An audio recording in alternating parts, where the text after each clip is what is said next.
I'm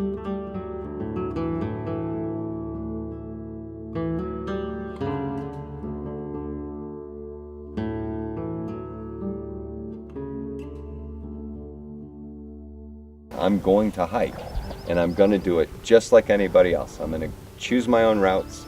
I'm going to stop where I want to stop. I'm going to go when I want to go, and this is it. This is totally my choice. This is my planning, my routes, my everything. Let's go, baby. Well, I decided to do this particular trail because it was different than any of the other long trails that I have done in the past. I needed something that would further challenge my skills, to be able to push things to the next level, to continue to see what the limit was on my abilities. This trail in particular was not very well traveled, so the decision making would be mine. The decisions that I made, I wouldn't be able to have that comfort level of having somebody there to say, yes, you're correct, or no, you're not, you need to go this other way. So it was going to be as close to 100% self-reliance as I could find. There was a sense of fear, which is one of the things that I wanted to embrace. Fear of the unknown. That's the one thing I look to conquer. I simply was wondering about the 35,000 steps I would make that day, in the ice, in the snow. The 7 decisions that I had to make when I got to the trail intersections. Good, Tennille. You're getting your rhythm down. Yeah. We need our rhythm. Ooh, or else I can fall and break an ankle. Am I taking on a challenge that could be beyond my limits? Many people told me that it couldn't be done, that it was beyond my limits, it was beyond the limits of any blind person. And I was concerned about my safety, but more so I was concerned about Tennille's safety. I wanted to be able to self-navigate and do a solo hike, which had never been done by a blind person before. I've gone out solo, like when I did on the AT, but there are so many people that do the AT, you're never truly alone and you never truly have that sense of self-reliance. I wanted to prove that I had the skill, I had developed the systems that I would need to be able to be fully self-reliant in the backcountry. Tennille was the final piece of the puzzle to be able to do this, because it would challenge not only me, but would challenge her skills as well. I've had Tennille for going on a year now, and she has made a vast difference in my life on so many different levels.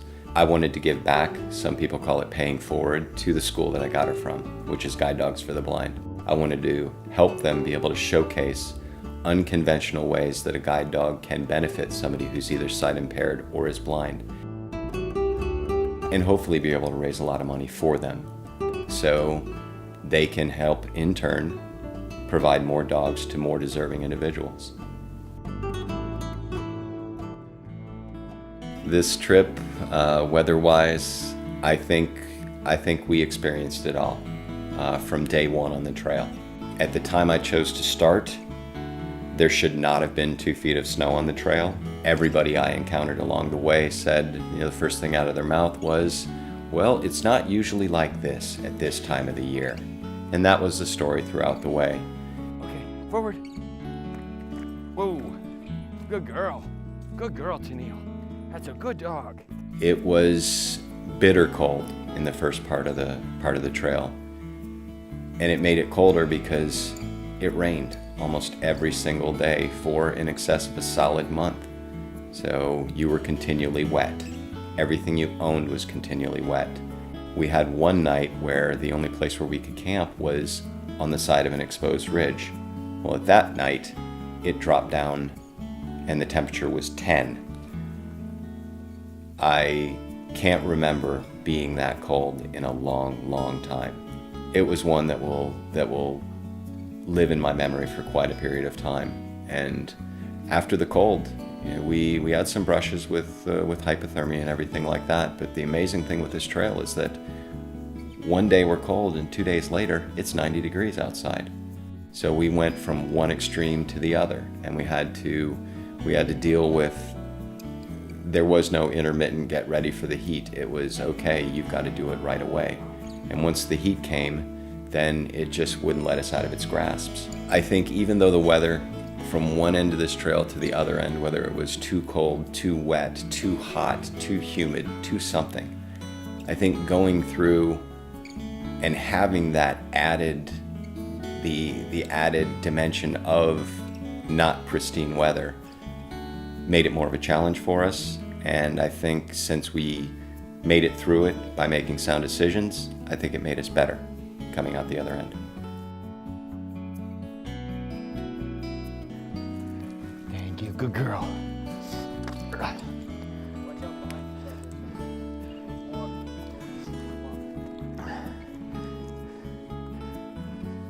Okay, baby. Another thing that drew me to the Mountains to Sea Trail, I could experience an entire state. I could experience the people, I could experience the towns, I could experience the weather, everything in one state, especially a state which I live in, and I've never been able to do that on any other trail that I've ever done, on any other trail that I've thought about doing. You don't get that. And it's just a really, really wonderful experience to be able to do that. Well, walking along the beach section was yet another thing that people said could not be done by a blind person, could not be done with a guide dog. And it was another section in a list of many that I was apprehensive about doing, because it was uncharted territory. When we got there, it was hard to navigate a beach because all you have is sand. And there's no trail markers for Tennille to find. So we had to literally, as we were going along, we had to develop a system of hiking just to be able to get down the beach. But even though it seemed like every day we figured out a way to hike in that particular section of beach, that, a similar section of beach, the weather conditions would change and we'd have to continue to learn and modify how we were doing things just to make it. We're 879 miles in on this journey. We're standing in front of the Cape Hatteras Lighthouse. And even though I've finished this trail 100 times in my mind, right now it's starting to feel very, very real and very possible. We have about three and a half days left, and we're on track to finish Saturday about midday, we're hoping. I always knew that this time would come, that we'd be so close and getting ready to finish, but until you actually are standing here, it's only real in theory. And now it's actually proven itself to be real in practice. I couldn't be more proud of Tennille. She's done a wonderful job, and everything we've worked so hard upon for the past year is actually paying off. So it's a wonderful, wonderful feeling. It'll be nice to be finished. It'll be nice to have the accomplishment, but it'll also be sad in a sense. This has been an amazing journey, and I'm sad to see it coming to an end, but that just leaves the door open for new challenges, new possibilities, and yet more adventures. So we're looking forward. About 70 miles to go now. The exciting thing for me on the beach, and I actually think it was exciting for Tennille as well, is that that's when people had seen enough newscasts, seen enough or read enough newspapers that they knew where we were. They knew we were coming.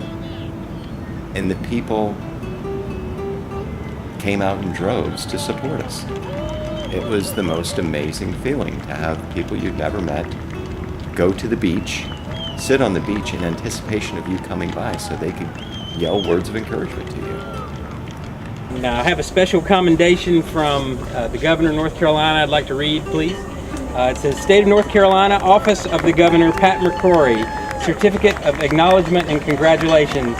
The State of North Carolina commends Trevor Thomas, in recognition of his 950-mile Mountains to the Sea Trail trek through North Carolina with his guide dog Tennille. During the 2.5 months that it took to accomplish this remarkable feat, many were inspired, and the much-needed awareness of the abilities of disabled people was brought to the attention of the general public. North Carolina is proud of your efforts that prove we can do whatever we set our minds to.